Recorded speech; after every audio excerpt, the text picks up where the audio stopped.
members to remove Trump, but it's a huge deal that these conversations are even happening and that they're talking about his mental state and that he has lost it and is unstable. Should he be, do you think he should be removed from office? Absolutely, without question. In fact, I think I was on the Chris Como show in early November, and I called the 25th Amendment then because I knew that he was going to be increasingly desperate and do whatever he could in order to stay in office. And again, the office of the presidency has tremendous, immense powers. And he is trying to leverage, even with just the bully pulpit that he has, he got these people to go to the Congress and to do what they did.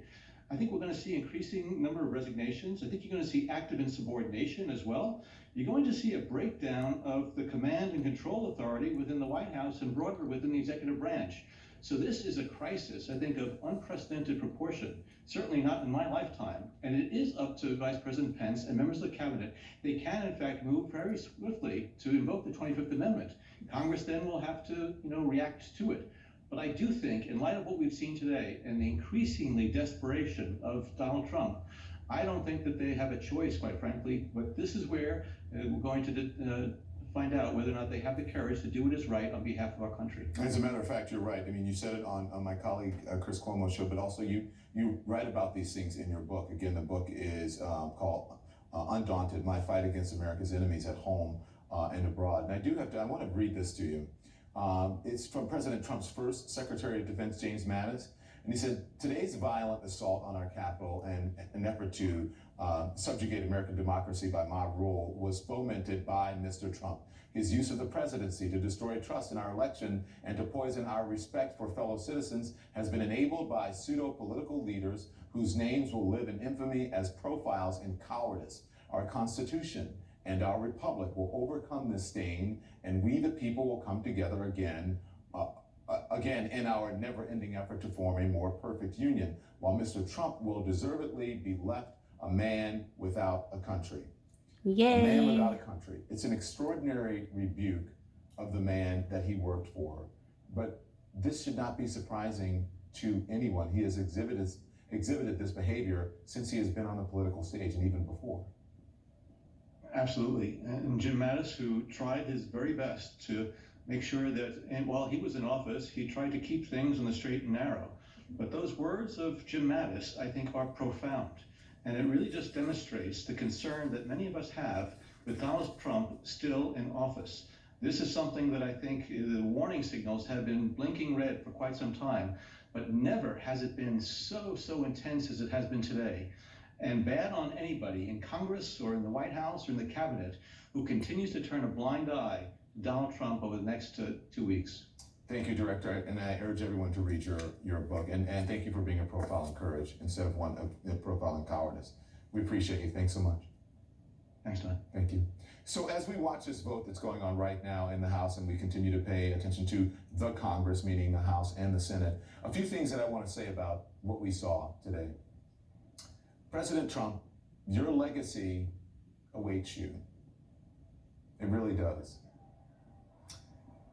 Leader not of the greatest nation on earth, but of a mobbed insurrection to destroy the Capitol and our democracy. As you sat and you watch it on TV, and according to reports, you seemed to take pleasure in it. You will go down in history as the worst of the worst. That's right. And someday in the future, that will be all anyone remembers of you, that you were awful, terrible, the worst president, and that you won by an electoral fluke and by lying to people. Your complete and utter disgrace is what people will remember. And you are a complete and utter disgrace. Right on. As far as today goes, we have breaking news. And you know what that is. The nation's capital is under curfew tonight. Lawmakers reconvene to count electoral college votes on one of the darkest days in American history. Domestic terrorists, that's what you are.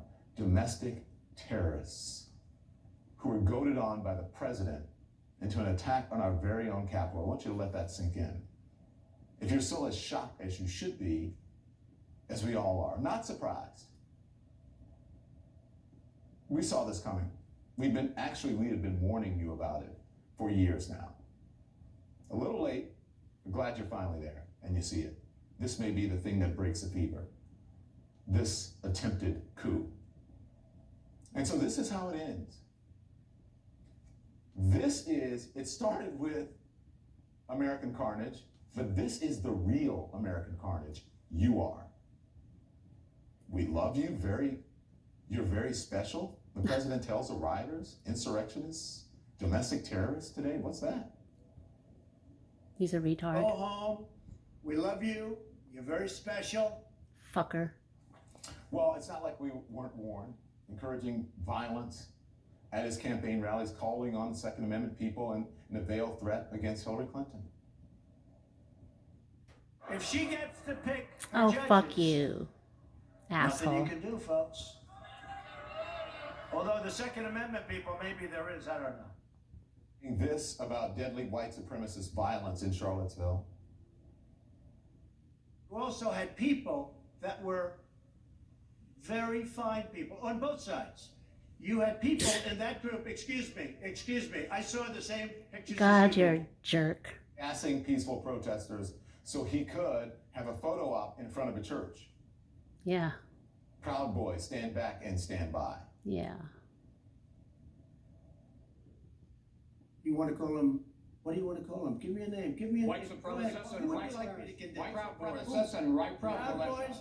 stand back and stand by. Refusing to commit to a peaceful transfer of power. And all these people that follow Will him. you commit to making sure that there is a peaceful transferal of power after the election? They're We'll have to retarded. see what happens. Inciting this very mob this morning.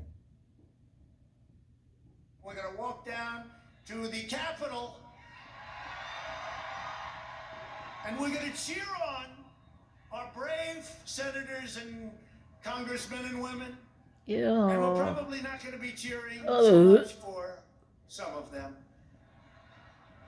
Because you'll never take back our country with weakness. Ugh. You have to show strength and you have to be strong. Oh my There you go, that's God. what did it. Inciting them along with his son. Ugh. If you're gonna be the zero and not the hero, Oh. we're coming for you. I suggest Oh. you choose wisely. Along What a with his fuck. so-called lawyer, Rudy Giuliani. Another fuckhead. If we're wrong, we will be made fools of. You are a fool. But if we're right, a lot of them will go to jail. You're going to jail, So asshole. let's have trial by combat. Oh. Everyone watching knew that this could happen. Everyone knew it was time for choosing. And everyone will remember who chose not to oppose, but to stand by this attempt to mount a coup, who chose to be an active part of it, who promoted yourselves on TV, raised money. I'll remember you, especially as long as I sit in this seat, I'm going to remember you, and even after. We will all remember you, because when the coup you enabled and you supported is finally mounted and you are barricaded inside, cowering in fear because it finally affects you, when officers are injured, when a woman is shot to death, when bombs are planted and disabled in the Capitol and other DC buildings, when the Confederate flag is carried up the steps of the What a United jerk States Capitol he and is. into the hall, not in 1865, There's a retarded but person in there. 2021, when a scaffold with a noose is erected beside the steps of the Capitol, you do not get to pretend that you didn't support this or say that this wasn't the side that you were on, Yeah, that you didn't know what could happen. that's that right, you Trump didn't align supporters. yourself with the man who told you all along exactly what he was about Oh my and God. exactly what he was about to do. You tried to play games with the intentions of a madman. And thanks to you, we have all lost. Shame, shame, shame on you forever. And there are other words, but I cannot say them on television. Right on, Dawn. Phil Mattingly, back on I'll say it Capitol for Hill. you. Of course, where are we in this You process? Trump supporters are fuck asses. Right now, obviously, the Senate very handily rejected the Arizona objection.